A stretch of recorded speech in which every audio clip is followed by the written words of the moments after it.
안녕하세요. 치과의사 하정식입니다. 오늘은 간단하게 댓글에 달려있는 궁금증을 좀 풀어드리는 시간을 가지려고 합니다.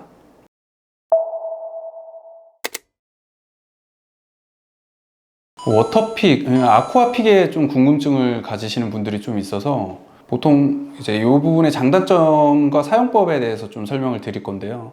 워터픽의 장점은 물 세정기이기 때문에 치실이나 치간솔 사용하는 것보다 잇몸에 손상을 좀 덜 주기는 해요. 그리고 구 내에 손이 닿기 힘든 부분들까지 청소하기가 좀 편하고, 치간 치실보다 좀 간편한 게 가장 큰 장점이죠. 관리가 되게 힘든 분들 있잖아요. 뭐 교정하시는 분들이나 임플란트가 좀 많거나 아니면 좀 브릿지로 되어 있는 치아가 많거나 음식물이 너무 많이 끼는 분들이, 이런 분들한테 사용하면 되게 편리하고 사용이 간편합니다. 단점으로는 가격대가 좀 있고, 좀 관리를 치실이나 치간솔에 비해서는 좀 더 해줘야 되죠. 뭐 세척도 좀 해줘야 되고, 뭐 충전도 해야 되고, 신경 쓸 게 좀 많다? 올바른 숙지법을 확실히 익혀두는 게 좋습니다.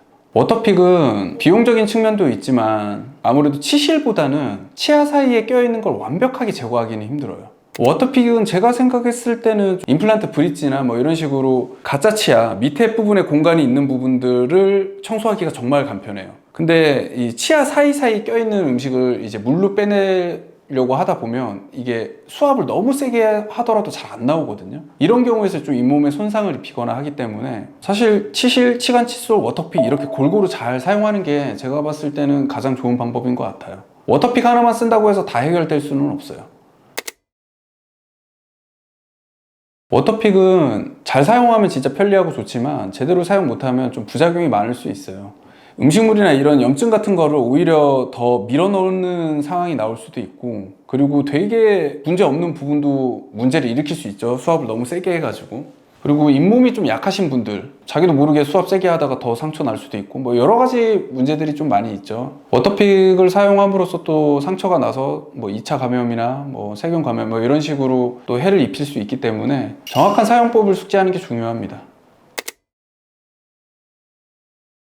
일단 수압 조절이 가능한 아쿠아픽 사용하는 게 제일 좋아요. 왜냐면 어느 정도 좀 사람마다 끼임의 정도가 좀 다를 수 있고, 그리고 잇몸의 강도도 좀 다르기 때문에 좀 튼튼하신 분들은 강도를 조금 높이셔도 되고, 좀 잇몸이 좀 안 좋으시고 조금만 해도 음식물이 잘 빠져나오는 분들은 수압을 좀 낮춰서 사용하셔도 돼요.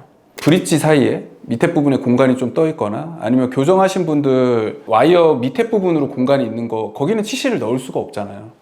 근데 치간 칫솔을 넣기에도 너무 공간이 작은 경우들이 있어요. 그런 부분들에 대고 이제 워터픽을 사용해 주면 되게 좋죠. 아무래도 부피나 이런 부분을 치간 칫솔보다 훨씬 작게 쓸 수 있으니. 근데 단점은 이제 그 부분을 딱 핀포인트로 잘 찍어서 청소를 해줘야 되는데, 엉뚱한 부분에다가 이제 대고 수압을 세게 해버리면 상처가 날 수 있어서 거울을 보면서 하는 연습을 좀 드리는 게 좋습니다. 근데 사실 워터픽은 치주 마사지라고도 얘기하는데요, 그냥 잇몸도 저자극에 좋은 자극으로 잇몸을 건드려 주는 것도 잇몸 건강이 되게 좋다라고 이야기를 하거든요.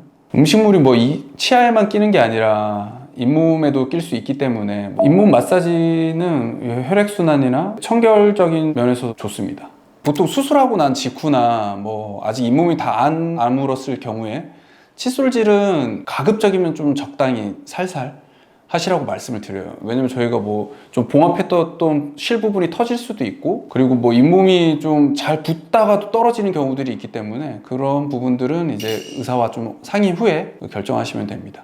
워터픽이나 아쿠아픽 말고 이렇게 이제 바람을 쏴가지고 빼는 경우도 있어요. 압력으로 해가지고 음식물을 빼내는 방법도 있고 해서 뭐가 됐든 이제 치간솔이나 칫솔을 사용해서 빼기 힘든 부분들에 사용하면 되게 좋은 제품들이니 사용법을 좀 정확히 숙지해서 잘 사용하면 좋을 것 같습니다.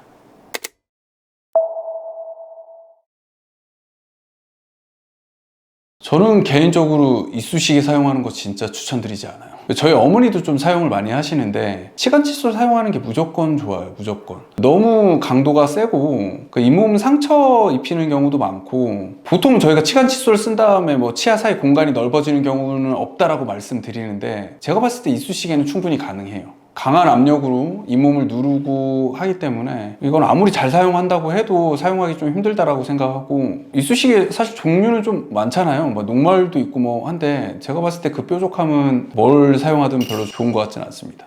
저 예전에 저희 병원에 이쑤시개 없어서 젓가락 이렇게 부러뜨려가지고 그걸로 하시다가 치아 사이 껴가지고 깨졌다고 오신 분도 있었어요. 물론 그렇게까지 뭐 깨지는 경우가 흔한 건 아닌데 그래도 치간 칫솔이나 워터픽, 뭐 치실 이런 거 사용하는 게 훨씬 좋습니다. 이쑤시개로 치석 제거하는 부분이 얼마나 이게 위험한 거냐면 사실 저희 치과 의사들도 손으로 수기구로 치석을 제거함에 있어서 정확한 파지와 지지를 얻지 않는 이상 이걸 잘못 사용하다가 과도한 힘 때문에 잇몸 쪽으로 진짜 쭉 내려가서 상처를 입히는 경우들이 있어요. 이쑤시개는 그냥 두 손으로 이렇게 해서 누를 뿐이잖아요. 아니면 이렇게 긁던가. 근데 치석 부분이 내가 생각한 것보다 되게 약하게 붙어 있을 수도 있고 너무 세게 붙어 있어서 뭐 이쑤시개로 하다가 미끄러져가지고 쿡 찌른다, 이렇게 되면 진짜 잇몸 퇴축 되게 쉽게 일어나요. 보통 그런 걸로 이제 제거하는 거는 그렇게 썩 권해드리지 않습니다. 근데 사실 이쑤시개나 이런 부분들로 인해서 그냥 뭐 잘 찌르면 사실 뭐 세균 감염이야 일어나지 않겠지만 상처가 나게 됐을 때가 제일 큰 문제인 것 같아요.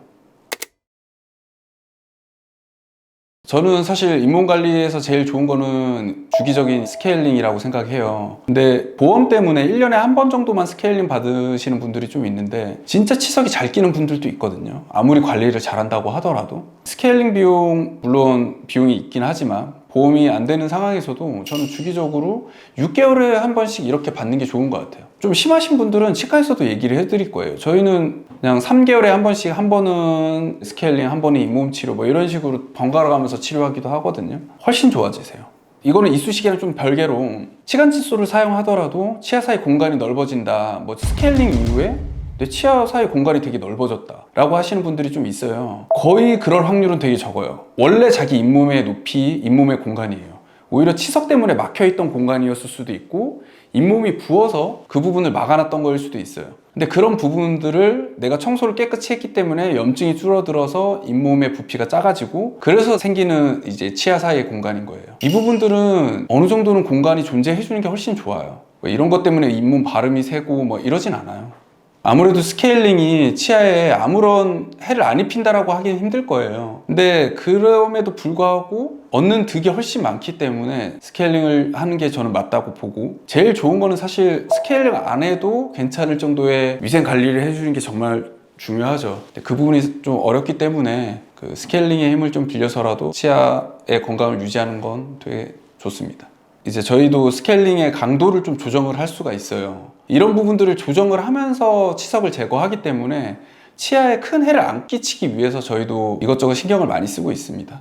때문에 뭐 그런 우려보다는 오히려 치석이나 이제 치태 이런 걸로 인해서 잇몸이 안 좋아지는 악효과가 훨씬 크기 때문에 주기적으로 관리를 받아주시는 게 훨씬 좋습니다. 정확히는 치아랑 뼈를 덮고 있는 부분이 잇몸인데 뼈 위에 있는 부분이 치아를 완전히 붙지를 못하거든요. 그러면서 생기는 공간이 있어요. 잇몸과 치아 사이에 떠 있는 공간. 이 부분에 치석이 껴있는 걸 제거하는 게 잇몸 치료고, 잇몸 윗부분으로 있는 치석을 제거하는 게 이제 스케일링이에요. 사실 잇몸 아래에 있는 것까지도 스케일링으로 다 제거할 수 있어요. 근데 보이질 않으니 스케일링은 아까도 그 얘기했지만 좀 해를 끼칠 수 있잖아요. 안 보이는데 그 부분을 찔러서 다 청소하기는 힘들어서 보통은 잇몸 치료는 저희가 수기구를 이용해서 좀 손으로 촉감을 하면서 좀 안쪽에 있는 부분까지 제거를 해요. 사실 스케일링도 잇몸 치료예요. 잇몸 치료의 방법 중에 하나고, 어느 부위까지 이제 잇몸 치료를 할래라고 물어보면 스케일링은 그래도 눈에 보이는 걸 좀 확실히 더 제거를 하고, 그 아랫부분은 이제 수기구를 이용해서 깔끔히 제거해 주는 게 치아 건강에 더 좋다. 거울 보시면서 해야 돼요. 치간 칫솔이랑 치실이 없으면 안 하는 게 맞고, 그 하루 껴있는다고 해서 크게 문제 안 돼요. 상처 내는 게 훨씬 더 크게 문제될 것 같아요. 진짜로 치아 사이에 머리카락 하나만 껴있어도 그렇게 불편한데 막 그거 못 참는 분들 많거든요. 그래서 진짜 임플란트 하신 이후에 막 음식물이 많이 껴서 내가 진짜 못 참겠다 막 이런 진짜 많아요. 근데 저는 좀 자주 드릴 말이 있거든요. 잘 끼는 만큼 잘 빠진다고. 그 공간 없애겠다고 이제 뭐 치아를 더 크게 해가지고 아예 공간 없애버리고 이러면 진짜 음식물 꼈다가 빠지지도 않아요. 그렇게 되면 잇몸 건강이 훨씬 안 좋기 때문에 그 치아 사이 공간은 어느 정도는 있는 게 잇몸이나 치아한테 훨씬 좋습니다. 일단 치실이 그냥 실이랑 좀 다르게 어느 정도 코팅도 돼 있고 표면 처리도 좀 돼 있어서 치아 그 구강 청결에 되게 도움되는 제품들이 좀 들어가 있거든요. 일단 실은 하다가 찢어지면 실이 껴요. 또 그거 빼겠다고 더 굵은 실 쓰고 하다가 더 큰일 나죠. 나무 이쑤시개 얇게 나오는 건 더 잘 부러질 것 같아서 이쑤시개는 그냥 안 쓰시는 게 좋을 것 같아요. 예전에는 진짜 저희 막 어르신들은 바늘로 막 빼시는 분들도 있고 했잖아요. 진짜 안 좋아요. 인증받은 제품은 괜히 인증받은 게 아니라고 생각합니다. 그 외의 제품을 사용해서 생기는 피해가 훨씬 크고 문제가 될 수 있기 때문에 나는 진짜 이쑤시개로 정말 뭐 한 20년 동안 정말 문제 없이 뽑았는데 그래도 다른 걸로 익숙해지시는 게 낫다라고 생각해요. 20년간 문제가 안 생겼지 앞으로 안 생기리라는 법이 있는 건 아니니까 그런 거는 좀 잘 지키시면 훨씬 좋은 결과가 나올 거예요.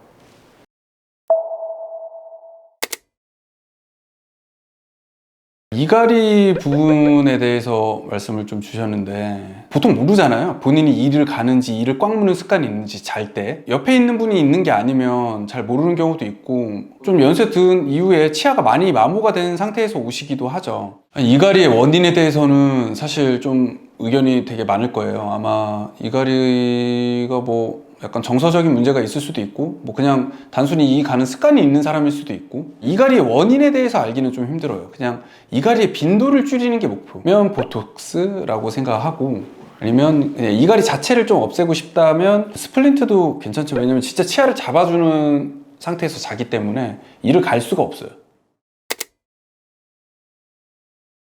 저도 좀 이갈이가 좀 심한 편이라 이것저것 다 써봤거든요. 스플린트도 껴보고 마우스피스, 양압기 뭐 이런 것도 다 써보고 했는데 제일 좋았던 건 저는 좀 보톡스였어요. 그러니까 턱 근육을 오히려 좀 줄여주니까 이 가는 습관도 줄고 아침에 일어났을 때 턱 뻐근한 것도 없어요. 저는 사실 좀 두통이나 이런 것도 되게 심한 편이었는데 스플린트를 끼면 좀 힘든 게 치아를 잡아두기 때문에 치아는 어느 정도 좀 생리적인 움직임이 일어나야 되거든요. 잠잘 때 되게 편하고 뭐 두통 없고는 좋은데 아침에 일어났을 때 제법 치아가 아파요. 그러니까 턱이 아프진 않는데 치아가 좀 아픈 경우들이 있어요.